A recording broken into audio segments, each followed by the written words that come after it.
Julien Benedetto. Bonjour Julien. Bonjour. D'abord un premier point sur la Coupe du Monde de rugby et donnez-nous des nouvelles de l'équipe de France qui s'est donc qualifiée hier pour les demi-finales.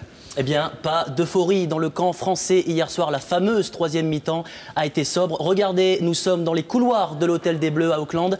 Quelques bières ont circulé. Les joueurs ont un peu traîné au bar de l'hôtel, mais sans excès. Et puis ce matin, on a retrouvé un Marc Lièvremont tout sourire. L'entraîneur du 15 de France a même lancé malgré lui une nouvelle mode. Son look moustachu fait des émules, vous le voyez, parmi les supporters. Alors on s'interroge ce matin, Laurent, sur les raisons de la métamorphose des Bleus. Proche du ridicule il y a une semaine, brillant hier, eh bien Marc Lièvremont justement nous livre le secret de cette révolte avec un vocabulaire assez imagé. Écoutez.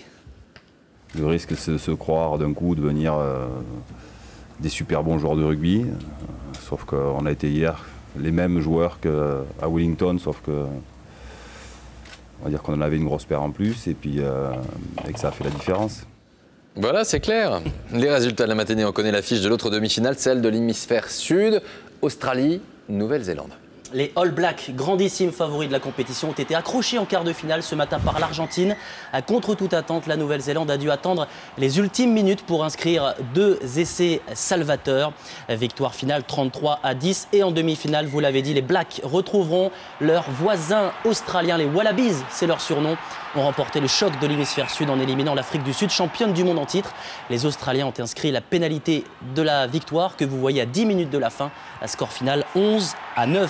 On va découvrir le tableau des demi-finales avec France, Pays de Galles, bien entendu, ce sera samedi matin à Auckland. Et puis on l'a dit, Nouvelle-Zélande, Australie, ce sera dimanche matin. Et puis autre actualité, la Formule 1 et Sébastien Vettel est à nouveau champion du monde à seulement 24 ans. L'Allemagne a trouvé l'héritier de Schumacher. Sébastien Vettel a décroché à ce matin son 2e titre mondial. Il s'est classé à 3e du Grand Prix du Japon à Suzuka, Grand Prix remporté par l'Anglais Button, que vous voyez ici en caméra embarquée. Vettel a écrasé le championnat, plus de 100 points d'avance au classement et c'est un phénomène de précocité. Double champion du monde à seulement 24 ans. À titre de comparaison, Schumacher à cet âge-là n'avait remporté aucun de ses 7 titres mondiaux. Et puis un petit cocorico pour terminer, puisque la Red Bull de Sébastien Vettel est équipée d'un moteur Renault. Bravo, merci beaucoup Julien.